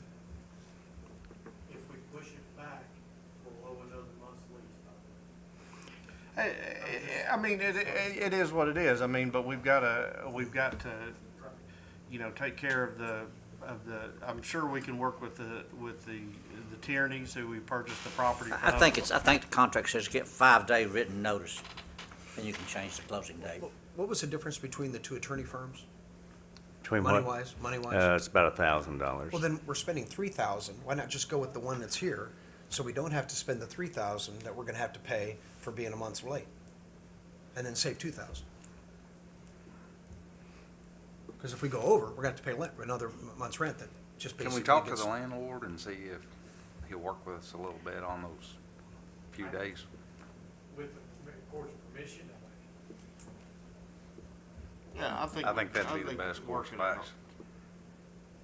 And we just need to verify with the county attorney too. I mean, do we need a closing attorney, or is it just the title search and all that? No, I mean, ideally, as we talked about, like maybe 2 meetings ago or last meeting, you'd engage a law firm or an attorney or a title company that has an attorney to do the title examination and the closing, handle the disbursement of funds if there's any payoffs on tax bills, mortgage payoffs, liens, whatever, that title attorney has picked it up and has accounted for that on his or her closing statement. And then that office will disperse on all the payoff of liens, unpaid taxes if there are any, and then the net amount gets paid out to the owner. I would suggest we need to move on this now, because obviously, I know particularly like Fugate Law Office, between them and John Patrick Romp, they're probably doing the lion's share of closings and title work now in Clark County, and they got a large volume of work, so we don't need to fool around with this anymore. We need to get on their schedule, get them committed to doing it, and get a closing date scheduled. That was my take on it. Yeah, you definitely need an attorney, and I also, as I said a couple weeks ago, I'd suggest getting title insurance as part of that too, an owner's policy, to cover the county. But I think, as far as the value, Judge, as I said before, I have no idea what PVA would come up with or what an appraisal, but I can tell you from talking to people in construction, the replacement value of a building like that to buy a commercial piece of property and build, even in its current state, it would be an astounding amount of money. We would likely be in the low millions to build, at least. Well, I guess my concern, when I read the statute, and I'm not an attorney or anything, but, to me, and I won't just read it verbatim, says when real property is purchased, the county shall pay no more than the highest appraised value as determined by a Kentucky certified real property appraiser as defined in KRS 324A-010. Now, I guess if we were only talking, I don't know, say you really want that building and it's $20,000 more, I wouldn't be too concerned. But if an appraisal comes back and the building is appraised at, say, $500,000 or $600,000, how can we explain to the citizens of the county that we just spent an extra $200,000 to $300,000 on a building? You tell them what it would cost to build a building of like kind in a similar situation. About $763,000. You think it would cost you $763,000 to build that building today? They usually get $150,000 an acre, and that sits on a third of an acre, so that gives you a land price. We just don't agree on that, and I understand that. But you're also, Judge, think about this. The majority of the court, we voted on this, we entered into this contract with the owner. You also have the position of putting us in violation of a contract that we've entered into with this owner because we refused to close. I don't know how he would approach that. I can't speak in favor in behalf of Mr. Tierney, but I can imagine if I were in his shoes and a county entered into an agreement to buy property with me and they spend a month going back and forth on whether or not there needs to be appraisal, even after the county attorneys bless this, from what I can tell, that we can go forward, we're still debating it and may not close on time. That's my concern. At this point, we need to just go on and close. So it's the feelings of this court that you want to just go right, keep going full speed? We've already voted. Okay. We've already You're voted. closed. And let me say this, Judge, if you're not comfortable closing and signing those documents, I mean, we can take a vote to direct the fire chief on behalf of the county and the fiscal court to sign the documents. Then let's do That's it. up Let's to do you. it. Okay, that's fine. So I'll make a motion that we, I don't know, if Fugate Law Office, who we want, they were the lower bid, I mean. Well, but they won't be here the last week, so we'd have to do it Okay. real quick. Well, He can work it out. Yeah. If we have to pay a daily per diem until it closes. I make a motion, we accept the what is apparently the lowest bid that you got, which is the Fugate Law Office, to do the closing, title insurance for the purchase of the property at 255 Tierney Way, and to authorize either the judge executive or Chief Asbury to sign on behalf of the county at closing on all documents related to the purchase of that property. And also, do we need to direct the treasurer on where to get the funds from? I think, did we already? That's already Yeah, said. I think we'd already decided on But that. included in the. I'll include in the motion that those funds be paid from the available ARPA funds. The 95, and it's in the 95 account? The reimbursement money? The, Or the reimbursement, remember we moved it into the 95? So You'll have to move it out of that into another account probably. we can cut a check out of that. Okay, Okay. It'd be paid out of the available ARPA funds. So with the building also, just for you to maybe think about, to include the forklift, the shelving, and the fan. It's already So a included. total would be $910,000. Okay, for 900. Then you've got to pay the attorney. Well, all the purchase price of the real property, the personal property as agreed upon, and any closing costs. So the real property, the personal property agreed upon in the contract, and the closing costs. I second that.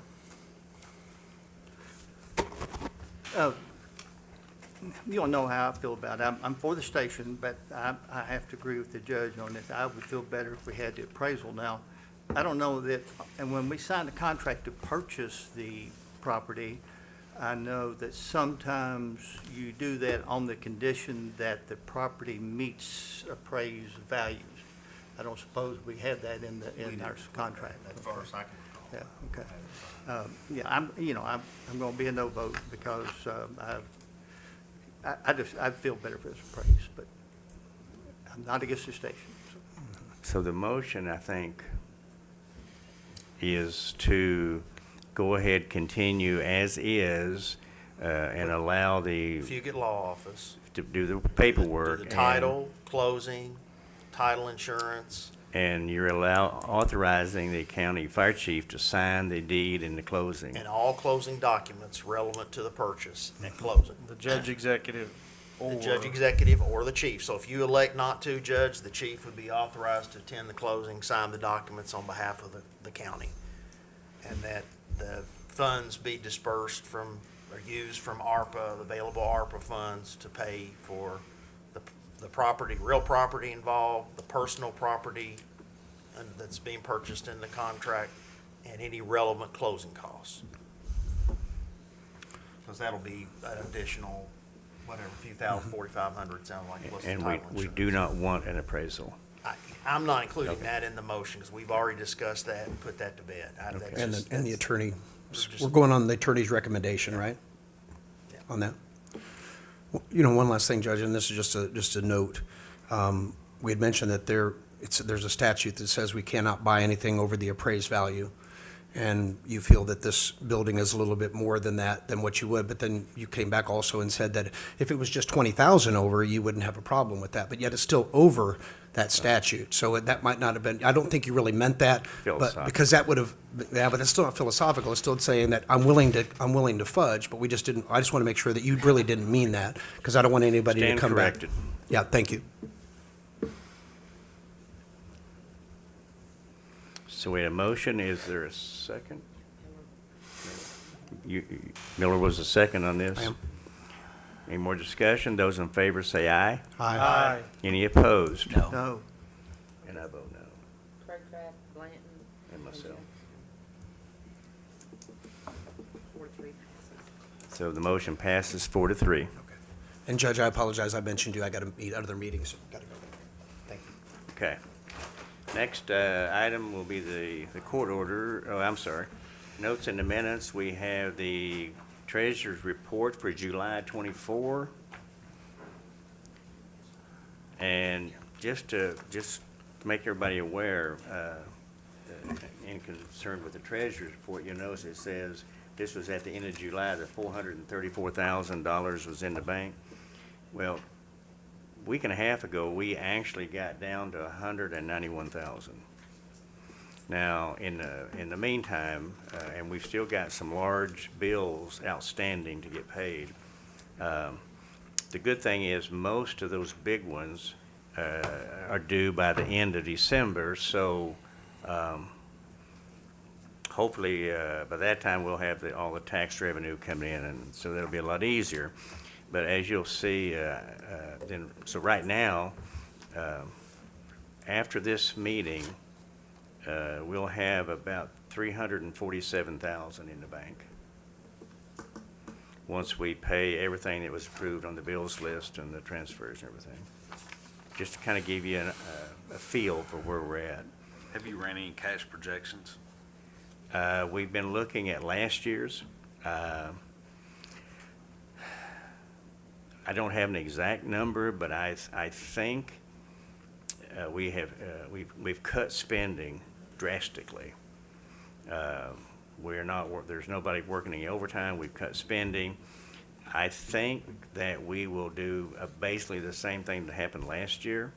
I think we're going to sneak by each month, but it's going to be tight. Can you provide a cash projection to the court by the next meeting so that we I have an think understanding? we can compared to last year.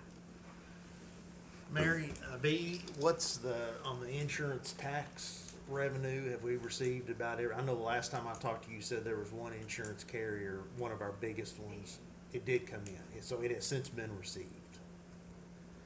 Do you anticipate much else left as far as the insurance tax revenue? I feel like they're just, I mean, that was one that we were waiting on. Did you say you feel like I the- think we've received everything for insurance for that quarter, for second. for second quarter? But we do anticipate more for the remainder of this calendar year, insurance tax money. And as far as net profit taxes, is that pretty much run its course for this calendar year, you think, or do we still have some that might be coming in? You have your 6-month extension people that are October, they have extended to October. So if it was due April 15th and they requested that 6 months, they have to October 15th. Do you have any kind of ballpark on that total? That's all right. That's all right. I mean, we are, from our last meeting, we have done it. Well, that's helped us a lot this year since January, so, thank you. Next item on the note in the minutes is the anniversary salary increases for August. Then there is, you should have a page showing merit increases for the Clark County Road Department. Aren't those, that's over and beyond that, that's not part of the anniversary, is it? Doesn't it? No, So I mean, that Has to we'd be have to voted take on. action, we'd have to take action on is that what, those. 2%? Wait a minute. Is that about right? Yeah, these are just merit, they've done, I guess, the road department, and the next one would be the fire department. They've done performance reviews, and these are just merit increases, I think, that they want to do. So, It's not the anniversary. No, it's different. so this is over and beyond what the admin code, so anything over and beyond that would have to be approved by this body. Right. And I thought, well, both people are not here. I mean, the question becomes, and I don't think we've really discussed this, I mean, the question becomes is, are we reverting back to the merit, or the merit increases, or are we going to continue on with the longevity, the annual percent raise in July, and then It sounds like they want to do them both to me. Sounds to me like they want merit increases and longevity, which we haven't done that in the past, I don't think.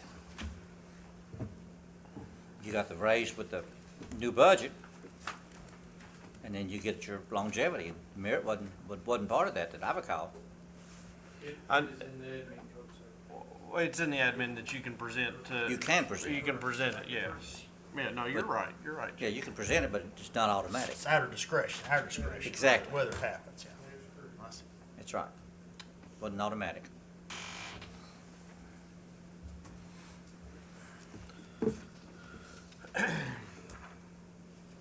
I mean, you always want to do more and I understand the merit, and I appreciate doing that, but with the financials that we're in, I just don't think that this is the right time to do that. I know we can look at it when we get a little bit further down the road. And I know we said that, I think there was some advances or some hires, when we're ending this last fiscal year term, but we're still in that until this tax revenue kicks in and see where we're fully at. But that's my opinion on it. And then we may have some more revenue if we get this E911 money straightened out with, that'll free up some other revenue if we can get, if the judge's staff can get that to us and we can get that moving along, it'll give us some more money that we've been allocating for that. Do we have that at this meeting? We've been pretty much working on it. And actually, what I'd like to do is we're putting together a presentation because, what direction do we go? Certain things you can tax, basically. It's not a tax. Well. It's a fee. It's a fee. Still a three-letter word. But still. So basically what they're doing is adding another, and we've got to figure out, number one, how much is it we would have to put per household. Some counties, they put it, broken it down per only occupied residence. I think that's the only way you can do it is occupied structure. Occupied, and then they do maybe a house, a duplex, a small apartment complex, a larger one, and it was very thick. It was Madison County, so I don't know that there's a simple solution, but I know we kind of did a rough. I don't think the county can put it on cell phones. The state can. The state right now is taxing about 75 cents per cell phone. I think we did a rough, if you did put it on a cell phone, if we could, it would add about $12 a month in Clark County per cell phone. But we can't put it on cell phones, so you're going to be putting this fee on property. Now, as a taxpayer, to me, it still sounds like a tax to me. I thought Robert asked for a comparison if we transferred it from phones to, I think we decided we couldn't do it on a We water can't do bill. it at county level. That's state level. Cannot transfer that fee. No, that's state. So the 911, or the landline fee, we can remove that fee, can we not? You can collect it off of, you can have a way of allocating it to how you collect it. Currently, we're collecting it on landlines. Other communities, I think, they said you couldn't do it on water meters, but you can do it on occupied parcels, or you can do it on electric meters, I think. Yeah. And there's about 15,000 of those. So then it would no longer be on landline. It would be- Exactly. so If you're- somebody we're did just have a moving the landline, fee. only It would be go on their away. bill. Oh, it'd be on It their would bill. go away. We Well, moved it that's- from You the just phone transfer to from the the electric. landlines to however you want to do it. Well, it sounds like that's how we need to do it. is And on if you just keep $3 per, Yeah. and you do the 15,000 occupied parcels, well, you do the math. It's a Well, lot and- more than what we got budgeted now. And the other part, the rest of that story is, right now, I think there's about 160,000 comes in on the 911 landline fees. And if you look at our contribution to the 911 EMS, the county still has to contribute, I think, about 1.2 to 3 million for our deficit. The difference of what they need to operate on and what we've given them. And the city, I think, is their deficit on that they have to make up is, and I don't have the numbers, I don't remember exactly, but it's over $2 million. I don't know how we got to this talking about increases, but, in the short term, if I can put an end to this real quick, my suggestion would be simply take the $3 a month, transfer it from landlines to occupied properties in the short term, and then revisit how you want, if you want to change it. Well, I agree, and I thought the last meeting that you asked the judge if by this meeting we could have a comparison of what that collection of fee would look like. I talked to Janet. Janet's been working on it, she told me, so I don't know where she stands on it, but she's So, not here today. To occupied properties collected by the PVA or It'd be on your tax bill. on your tax bill? Okay. But and again, if you got your handbook that you get when you become a magistrate, it gives you that, and it gives you those 3 court cases at the bottom. And it tells you that information there, so. And I think there's been a court case that has to be occupied property.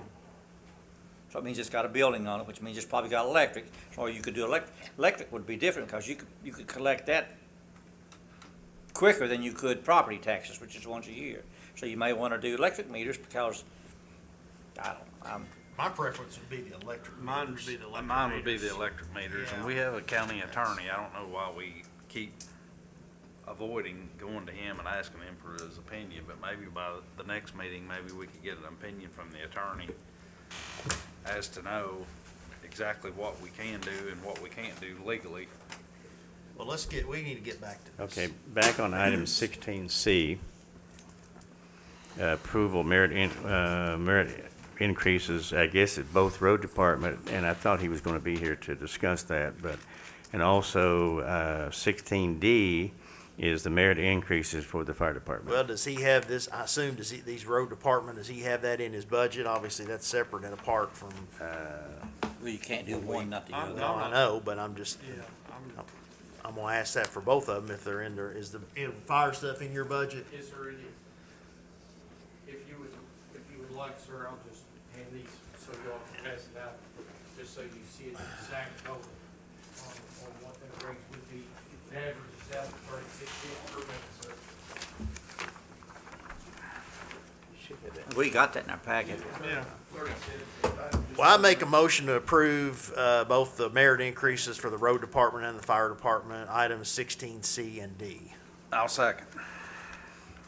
And I believe that Alan has the money in his budget as Yeah, I well. felt certain he I'd be does. shocked if he He had a didn't, speaking yeah. engagement this morning, he couldn't be here.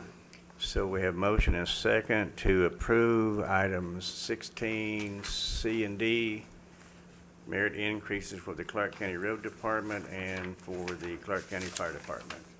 Any further discussion? Those in favor say aye. Aye. Any opposed? No.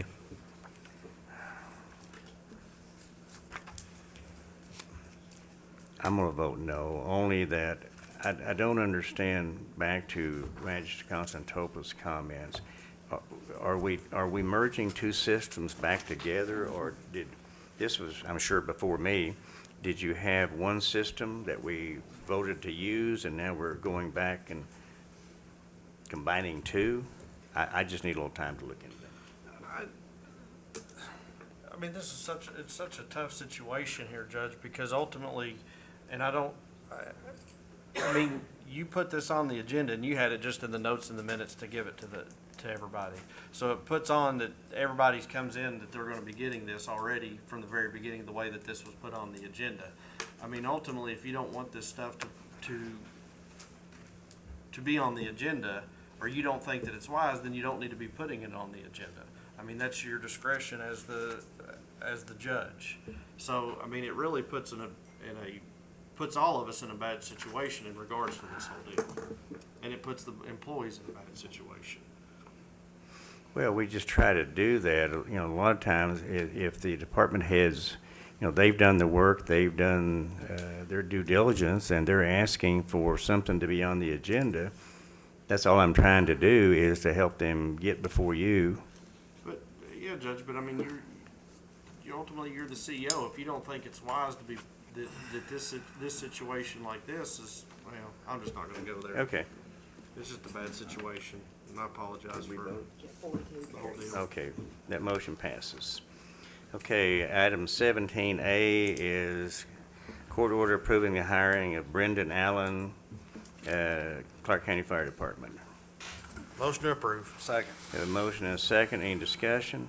Just a comment, a question in general for the chief. Are all these first-time firefighters that have any experience? Are any of them Clark County residents? Sir, these are all brand new young men. So we'll have to go through training, or any of them Clark County residents? They are. Okay, thank you. Those in favor say aye. Aye. Any opposed? Motion carries. Item B is court order approving the hiring of William Brown as a Clark County firefighter. Motion to approve. Second. Motion is second. Any discussion? Those in favor say aye. Aye. Any opposed? Motion carries. Item C is the hiring of Ty Ballou as a Clark County firefighter. So moved. Second. Motion and second. Any discussion? Those in favor say aye. Aye. Any opposed? Motion carries. Next, item D is the hiring of James, and I think Canavy, as a Clark County firefighter. It's a part-time, sir, just for clarification. Part-time, you got that. Part-time, I'm sorry, You got that part-time on the Clark agenda. County Yeah, firefighter. it's in there. So moved. Second. Motion and second. Any discussion? Those in favor say aye. Aye. Any opposed? Motion carries. E is an order approving the promotion of Rebecca Keene from a part-time to a full-time kennel So attendant moved. one. Have a Second. motion and a second. Any discussion? Addie wanted me to tell you, she couldn't be here this morning. She had two people not show up, but she wanted you to know that this is not a new position. This is moving somebody from part-time to full-time to fill the position of somebody who is leaving. So it's not a new position. Okay, thank you. Did we vote on that? Those in favor say aye. Aye. Any opposed? Motion carries. Then we have a court order to approve the promotion of Brad Goulman to Foreman 1 for the Clark County Road Department. I'm gonna make a motion to table this one. Second. We have motion by Magistrate Contopoulos, second Magistrate Davis, to table item 17F till the next meeting? Or No, I'm just tabling it. For me, my perspective is that, you know, we've got about 10 to 12 employees there at the road department. We've got one foreman already. I just don't think we need another foreman. Okay. Those in favor of tabling item 17F? Aye. Aye. And any opposed? The motion carries. 17G, approving the redistribution of the wage contribution to the employees of the Clark County Attorney's Office. Motion to approve. Second. A motion is second. Any discussion? Those in favor say aye. Aye. Any opposed? Motion carries. Next, item H is approval of the Clark County 2024 property tax rates. Motion to approve. Oh,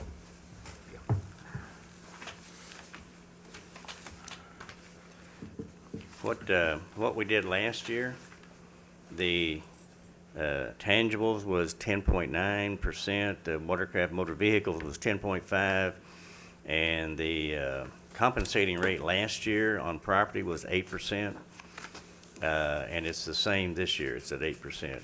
That was 8.1. I thought it was 8.1 last year. No, it was, no, last year it was also 8.0, but the court, we voted to keep it the same as it was the year before, which was 8.1. Because I had asked that question 3 times. Well, the letter from Bob Brown at DLG has the 2023 actual tax rate on real property as being 8.10, which we had kept the same from the previous year. Exactly. Right. Kept it, but kept the same rate. We kept personal property at 10.9. We had there is a motor vehicle tax, but there was no tax on watercraft. Right. So, I mean, is your intention, Judge, to also tax watercraft or to have a tax on watercraft? That's never happened. Okay, well, you've put I don't know, did you write this in? Who wrote this in on the order? Somebody's written in they've typed in I watercraft. think that was just the way, It's part of the document Okay. Okay, that's the state. I was thinking it was on there before, watercraft I and can't vehicles. remember. I think it's all the I couldn't same. find my order from last year, but think it's all the same. I'm, But this doesn't, I mean, but we don't tax watercraft. But I think that's just their category. I don't, You're talking about just regular pleasure boats? any kind of boat, I guess. We do pay a tax. yeah. Well, but you don't pay the property tax on You it. license it, but you Yeah, you don't pay license, but property you don't tax pay- on it. You pay a license on it, I think, don't you? But is that right, Michelle? No, you do pay ad val taxes. Yeah. Yeah. But does that go straight to the Commonwealth? We don't get any of that, do we? No. It's a Commonwealth. Some of you all, some of the entities choose to put a watercraft tax on there. Okay. But historically, you all have not. We have We have not, not. that's Correct. correct. State does. Okay, that's high enough as it is. So are you creating a new tax then? No, sir, that's just, I mean, technically, if we can take the watercraft, I guess, off of that. And what about the real property? Are you, because if we go down, I believe Magistrate Blanton had the statistics last year, it's 300,000 or 400,000 a point, right? I can't remember what it was. It was a substantial amount of money though, right? But we can just keep it to what was last year, which was 8.1. That's not what he's got on the order though. Yeah. That's not what's on the, but No, that's it's what we did last just a year. recommended, I mean, it's for discussion here. The difference between the difference, in my rough calculations, the difference between 8.1 versus the 8, if we go down to the compensating 8 rate, is Probably $30,000. probably. $30,000. At the most. So 299,000 would be the revenue at the 8.1, and 268,000 would be But, the. you know, when you, as much, there isn't anybody that likes to, would like to cut taxes more than me, and I was part of the court last term that did it, I think, 4 years in a row. And I'm glad we did it, I think we did the right thing, but when you look how close we've cut it financially in the last year, I mean, when you're talking about we get down at some point to $150,000 or $190,000 in the general fund, 30,000 doesn't sound like a lot, and in the big scheme of thing, it's not. And I wouldn't be ever for raising above the 8.1 where we are now. You know, I'm telling you, I mean, this has been a tough year, and it's going to be, I think the next probably several months is going to be tough. I know we're starting to finally get the state inmates back at the jail. I don't know, do we have any federal inmates back yet, Ernie? Yeah, we have several. I went and actually Several. picked up one myself a couple days ago. But we lost them for several weeks, right? We did, about a month's worth of revenue. So, you know, we've lost revenue on that, unfortunately. And, you know, we know the expenses at the jail keep going up, our other departments' expenses keep going up, and I have to reluctantly say I'm in favor of just keeping it at 8.1, personal property at 10.9. Is that a motion? Yeah. I mean, well, there was a motion made. There was a I don't motion, think there was no a second. but I could amend my motion to 8.1. I would support 8.1 on real and 10.9 So on. leaving it at the current rate. Leaving it, current leaving it at the current rate, and I want to make that clear. This is not, we are not increasing any tax rate. Right. And there will be no taxes on individual watercraft by the county, you know, apart from whatever the state collects. So the rates would, for this next fiscal year, would remain the same. 8.1 on real, 10.9 on personal. And then, of course, the motor vehicle rate, that's set by the state. I don't think we have any say-so over that. You know, again, for the record, I'd love to be able to reduce it, and I hope in the next year or two we can, but I'm just too concerned over expenses, some of which we really don't have much control over. Yet when I made the motion, I thought we were keeping it the same, so. No, this would be a reduction of 0.1 if we accepted what's on the, Okay. written into Just the keep form, it at yeah. 8.1. Keep it on, yeah. So that's my motion. Or be well, you're amending your motion, Right. right? I'll second that, Okay. if we need a second. And did you put in that just, because this form where it says watercraft, it Yeah. does yeah. not apply to the watercraft? Excluding watercraft, right.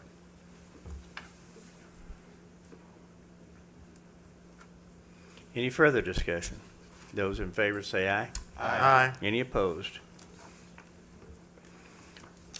And the next item is 17I, and We still need to get some clarification on that paperwork, so there'll be no action taken.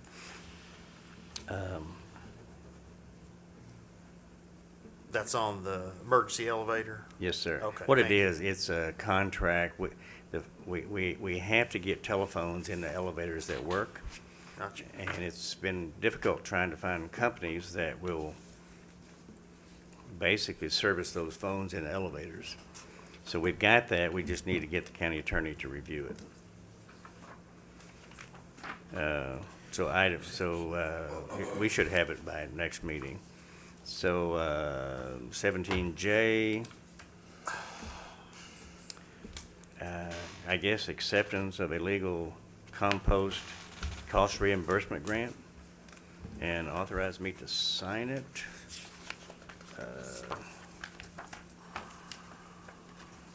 And I think you should have a copy of it, I think. Motion to approve. Second. Have a motion and a second. Any discussion? Those in favor say aye. Aye. Any opposed? Motion carries. Next item on the agenda is magistrate comments.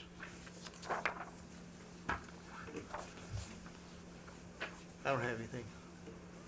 I don't have anything to sign. Judge, I've got one. I know that the state had just announced broadband funds that were available that we could apply for. I just want, if your office can head that up, I think it's got a deadline of the end of this month, if I'm not mistaken, to do that. But what I was thinking is we already committed $350,000 from our ARPA funds.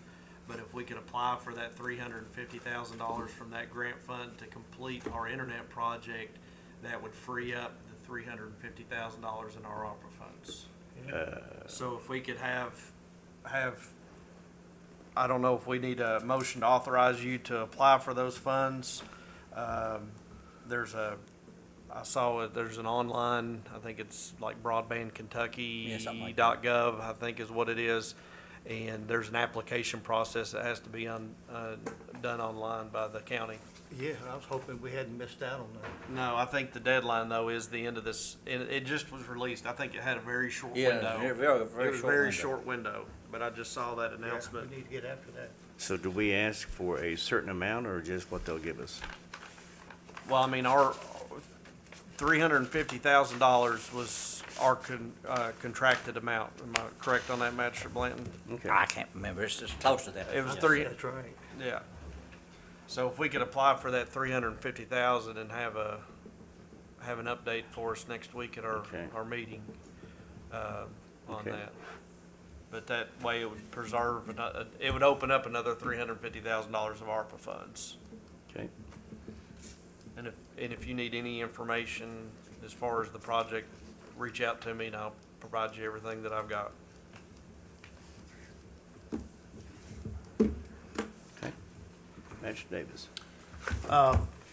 Just want to, something I brought up here before, and I don't know, some of you may have seen it, but a couple of weeks ago, a citizen brought to my attention, although I followed this issue closely, the State Chamber of Commerce issued a study and analysis within the last 3 or 4 weeks regarding the need for housing in central Kentucky, and the conclusion was, and they spent a lot of time, money, resources on this, conclusion is that, we have underbuilt so much over the last 14, 15 years that we're to a point, and we're having so much growth, which is a good thing. We're going to need something in the neighborhood of 21,000 additional housing units being added to the housing stock over the next 25 years. I think it was 25 years. And we're nowhere, as most of you know, we're nowhere near that. I brought this up before, and I'm going to bring it up again with the planning and zoning and the planning staff, which of course we help to fund.